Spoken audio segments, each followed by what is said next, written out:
एक बार फिर से इसराइल के ऊपर 3 साइड से हमला हुआ है। उत्तर की साइड से हिजबुल्लाह ने अपने रॉकेट लॉन्च किए, दक्षिण की साइड से यमन के हूतीज ने ड्रोन से हमला किया और बीच में आई ईरान की मिसाइलें। और यह सब कुछ एक ही वक्त में हुआ।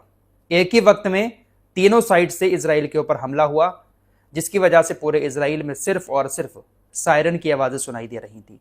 इजरायली मीडिया के मुताबिक पूरे इसराइल में सायरन की आवाजें सुनाई दी। आसमान में सिर्फ और सिर्फ मिसाइल और रॉकेट की गड़गड़ाहट की आवाजें आ रही थी। एक ही वक्त में इसराइल की ज्यादातर आबादी बंकरों में नजर आई, क्योंकि हमले तीनों साइड से हुए थे, उत्तर, दक्षिण और सेंटर इसराइल।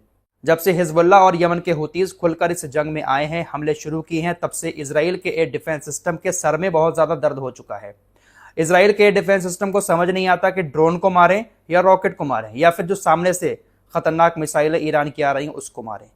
तीनों साइड से हमले एक साथ इसराइल के ऊपर होते हैं, जिसकी वजह से एयर डिफेंस सिस्टम पूरी तरह से पगला जाता है और बहुत सारी मिसाइलें, रॉकेट इसराइल के अंदर जाकर गिरते हैं। फिलहाल ये हमला अभी भारतीय समय के मुताबिक तकरीबन 7:30 बजे के करीब का है। शुरुआती रिपोर्ट में अभी नुकसान की खबरें सामने नहीं आई है, लेकिन कुछ ही घंटे के बाद इस हमले से कितना नुकसान हुआ है इसराइल को, सारी रिपोर्ट सामने आ जाएंगी। फिलहाल कल के हमले की रिपोर्ट अब पूरी सामने आ चुकी है। जो 7 मंजिला बिल्डिंग गिरी थी, जिसमें 4 लोगों के फंसे होने की जानकारी इसराइल की तरफ से दी गई थी। 2 की मौत कंफर्म हो गई थी, जिसको मैंने पिछली रिपोर्ट में आपको बता दिया था।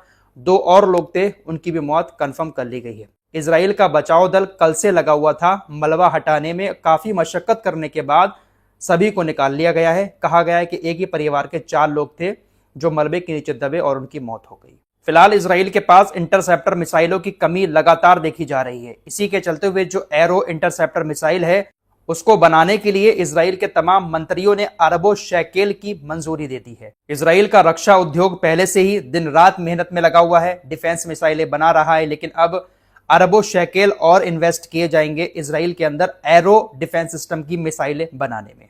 ये एरो डिफेंस सिस्टम जो है वो इसराइल का खुद का अपना है। एरो 1, एरो 2, साथ ही साथ आयरन डोम। आयरन डोम का तो नाम अब दूर दूर तक आ ही नहीं रहा है। आयरन डोम किस कोने में पड़ा हुआ है समझ ही नहीं आ रहा है। लगातार एक के बाद एक मिसाइलें ईरान की इसराइल के अंदर गिरती जा रही हैं। दोस्तों, आज मंडे है, दिन तकरीबन बीत चुका है। सोमवार बीत गया, कल मंगलवार आने वाला है। ट्रंप की धमकी के मुताबिक कल रात 8 बजे से ईरान के ऊपर हमले शुरू हो जाएंगे, अगर ईरान स्टेट ऑफ हॉर्मुज को नहीं खोलेगा। अमेरिका ईरान के पावर प्लांट को निशाना बनाना शुरू कर देगा, ईरान के बुनियादी ढांचे को तबाह करना शुरू कर देगा। ऐसी धमकियां ट्रंप ने बहुत बार इस जंग के दौरान दी हैं। और कितने खतरनाक हमले करेंगे, बस एक ही ऑप्शन बचा है इनके पास, परमाणु हमला। और परमाणु हमला इतनी आसानी से अमेरिका नहीं करेगा ईरान के ऊपर, क्योंकि परमाणु हमले से न सिर्फ ईरान को नुकसान होगा, आसपास के जितने भी देश हैं इसका असर सभी में देखने को मिलेगा। बहुत सारे देश परमाणु हमले से बर्बाद हो जाएंगे, इसलिए ये ऑप्शन तो दूर दूर तक नजर नहीं आ रहा है। अमेरिका, इजराइल ऐसा करेंगे भी नहीं। ईरान को खत्म करने के लिए ये सारी चालें चल रहे हैं। इनके पास जो भी हथकंडे हैं उसको ये लोग आजमा रहे हैं। आपको याद होगा, कुर्दिश जो लोग हैं इराक के अंदर, डोनाल्ड ट्रंप ने उनसे भी कहा था कि आप ईरान के अंदर जाओ और ईरान की बसीज आर्मी से जाकर लड़ाई करो, हम आपको पैसा भी देंगे, हथियार भी देंगे। लेकिन कुर्दिश लोगों ने ईरान के अंदर जाकर ऑपरेशन चलाने से मना कर दिया था। कुर्दिश लोगों ने कहा कि हम बेवजह ईरान के अंदर घुसेंगे, ईरान हमारे ऊपर एक मिसाइल छोड़ देगा, हमारे पास तो एयर डिफेंस सिस्टम भी नहीं है। अमेरिका हमें यहां पर बहकाकर उनसे लड़वा जाएगा, खुद मिडिल ईस्ट से भाग जाएगा, लेकिन ईरान हमारी हालत खराब कर देगा। इसलिए कुर्दिश लोग ईरान के अंदर जाकर लड़ाई नहीं कर रहे हैं। अब कुर्दिश लोगों को लेकर बाकायदा अपनी मीडिया के सामने डोनाल्ड ट्रंप ने एक दावा किया कि देखिए, मैंने इन कुर्दिश लोगों को बहुत सारे हथियार दिए। बहुत सारे हथियार इसलिए दिए ताकि ये लोग ईरान के अंदर जो गुट हैं, जो इस्लामी शासन के खिलाफ रहते हैं, उन गुटों तक कुर्दिश लोग हथियार पहुंचाएं और फिर वो ईरान के अंदर दंगा करें। ईरान के अंदर दंगा करवाने के लिए मैंने कुर्दिश लोगों को बहुत सारे हथियार दिए, लेकिन कुर्दिश लोगों ने वो हथियार ईरान तक नहीं पहुंचाए, उन्होंने अपने पास ही रख लिए। ये बहुत बड़ा दावा डोनाल्ड ट्रंप ने बाकायदा अपनी मीडिया के सामने किया। अब इस पर कुर्दिश लोगों के जो नेता हैं उनकी तरफ से बयान आया है कि डोनाल्ड ट्रंप सरासर झूठ बोल रहे हैं। डोनाल्ड ट्रंप ने हमें किसी तरह के कोई हथियार नहीं दिए हैं। हमारे पास जो भी हथियार हैं वो सारे के सारे पुराने हथियार हैं, और जो हथियार हमारे पास हैं उससे हम सिर्फ और सिर्फ आईएसआईएस के लोगों का सामना करते हैं। हमारे पास कोई ऐसे हथियार नहीं है कि उसको हम ईरान तक पहुंचाएं। इराक के कुर्दिश संगठनों के नेता ने डोनाल्ड ट्रंप की बात को झूठा करार दिया। डोनाल्ड ट्रंप किस से अपने आप को झूठा कहलवाएंगे। लेकिन दोस्तों यहां पर भी डोनाल्ड ट्रंप की एक चाल नजर आ रही है। डोनाल्ड ट्रंप इस तरह की बातें इसलिए कर रहे हैं ताकि कुर्दिश लोग ईरान की नजर में आ जाएं। ईरान को ऐसा लगने लगे कि कुर्दिश लोग ईरान के अंदर हथियार पहुंचा रहे हैं दंगा करवाने के लिए, और उसके बाद ईरान कुर्दिश लोगों पर हमला कर दे। जब कुर्दिश लोगों पर हमला होगा तो कुर्दिश लोग भी फिर ईरान के अंदर जाकर पंगा करना शुरू कर देंगे। ये लोग इसी तरह से एक दूसरे को आपस में लड़ाते हैं, लेकिन दुनिया अब इनकी चालाकियों को अच्छे से समझ चुकी है। इनके झूठ को अब दुनिया ने पकड़ना शुरू कर दिया है। फिलहाल ईरान ने आज कुवैत के एक पेट्रोकेमिकल प्लांट पर हमला किया। ईरान की तरफ से यह हमला ईरान के पेट्रोकेमिकल सुविधाओं पर हाल ही में अमेरिका और इजराइल की बमबारी के बाद किया गया है।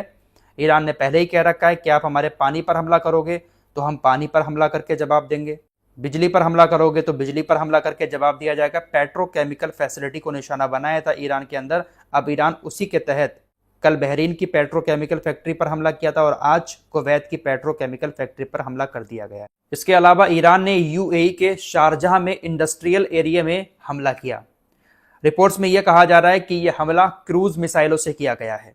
कई सारी मीडिया रिपोर्ट्स अब इस बात का दावा कर रही हैं कि ईरान ने अब क्रूज मिसाइलों को तैनात करना शुरू कर दिया है, और अब हाल ही में ईरान ने जो हमले किए हैं मिडिल ईस्ट के अरबी देशों पर, वो ज्यादातर क्रूज मिसाइलों से किए हैं। क्रूज मिसाइलें जो होती हैं, आपको मालूम ही है कि समुद्र के अंदर जो युद्धपोत खड़े होते हैं उनकी तरफ से दागी जाती हैं। तो अब ईरान इस्लामिक देशों पर हमला करने में ज्यादा से ज्यादा क्रूज मिसाइलों का इस्तेमाल कर रहा है, और इससे हमला और ज्यादा खतरनाक हो जाएगा। दोस्तों ऐसी रिपोर्ट्स भी आ रही हैं कि ईरान ने अबू धाबी में ओपन आई के 30 अरब डॉलर के स्टारगेट डेटा सेंटर को पूरी तरह से खत्म करने की धमकी दी है।